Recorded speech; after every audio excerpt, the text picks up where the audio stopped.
UKIP never stood a chance, did they? The Tories have bagged the racist vote, and Labour hate the Jews.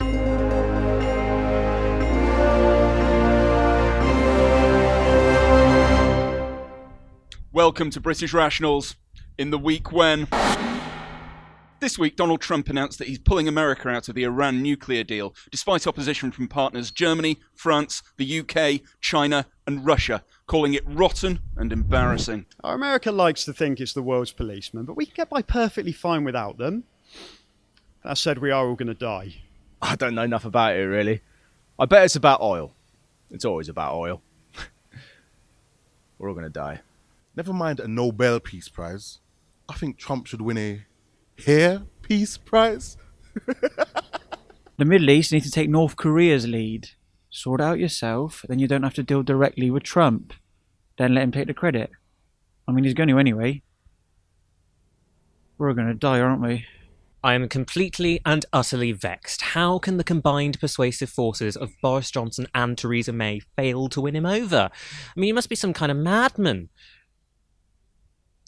We're all going to die. In all seriousness, the man is an idiot and a danger to every living thing. We are all going to die. My producers have asked me to inform you, we're all going to be fine. This week, a prominent think tank proposed that every 25-year-old in the country should be given £10,000 as a citizen's inheritance to combat intergenerational inequality. The government shouldn't get involved. Just cut the middleman and get it from your parents. What if their parents haven't got 10 grand? Why should our society reward failure? Why not give that 10k to something useful like nurses or saving lives instead of giving it to 25-year-olds who are going to spunk it all on vegan cheese and disco biscuits? Oh, 10 grand? Great! Once I pay my student loan off, that will leave me with precisely minus 17 grand for the deposit on a flat. So they're not even going to let them spend it on a holiday to escape the stress of being a millennial? Ugh. 10 grand? I can get him a caravan for 500 quid. Give him one of them. That way we're solving the housing crisis and we're saving the caravan industry as well. You're welcome.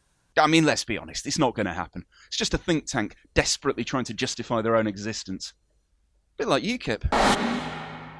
All the residents living near the erupting volcano on Hawaii's Big Island have been ordered to evacuate after new vents opened up. You know what's great about Britain? Not having massive melty mountains. My ex-girlfriend called me a volcano once. I thought it was because I was a burning hunk of love. But she said it was because I suffocate her. And prematurely ejaculate. It's medical. If you buy an house next to an airport, you can't complain about airplane noise. So, if you're buying an house next to a volcano that's been erupting for 35 years, do you know what I mean? Do you see that fella's car that melted? Imagine trying to explain that to Direct Line. Mind you, volcanoes ain't all that bad. I got a couple of extra weeks in Paphos when that Icelandic one blew up. Tidy. You know who the real victims are here? Moths. Every year, 80 million moths are lured to their deaths in volcanoes. But you don't hear Lily Allen banging on about that. A huge destructive mass engulfing all that stands in its way. Everyone's upset about it. No one quite knows what to do. Lots of people are leaving. I didn't think we were doing Brexit this week. Theresa May and Jeremy Corbyn both tried to put a positive spin on local election results this week, after Labour and the Conservatives failed to make significant gains. The Lib Dems had a minor resurgence, and UKIP was almost wiped out. UKIP never stood a chance, did they? The Tories have bagged the racist vote, and Labour hate the Jews. We should be embarrassed by the media we have in this country. Labour did exceptionally well and made real progress, but this is getting spun as if the Conservatives won just because they have more councillors. A resounding success. We're still on top. Did you know they put a picture of Theresa May up in an Oxford college to celebrate the result? I voted, although I made a fool of myself. When a lady there asked for my number, I gave her my mobile, which apparently isn't funny. It was the second most embarrassing thing this week. It is medical. Oh, nothing much has really changed with these local elections. Council tax is still going to go up. Those potholes outside my road are still going to be there. Still, I'm glad UKIP are f***ed off. Election fever is over, so politicians can stop shaking babies and kissing the corporate hand that feeds them. Join us next Friday for more British Rationals, and follow us everywhere at Brit Rationals.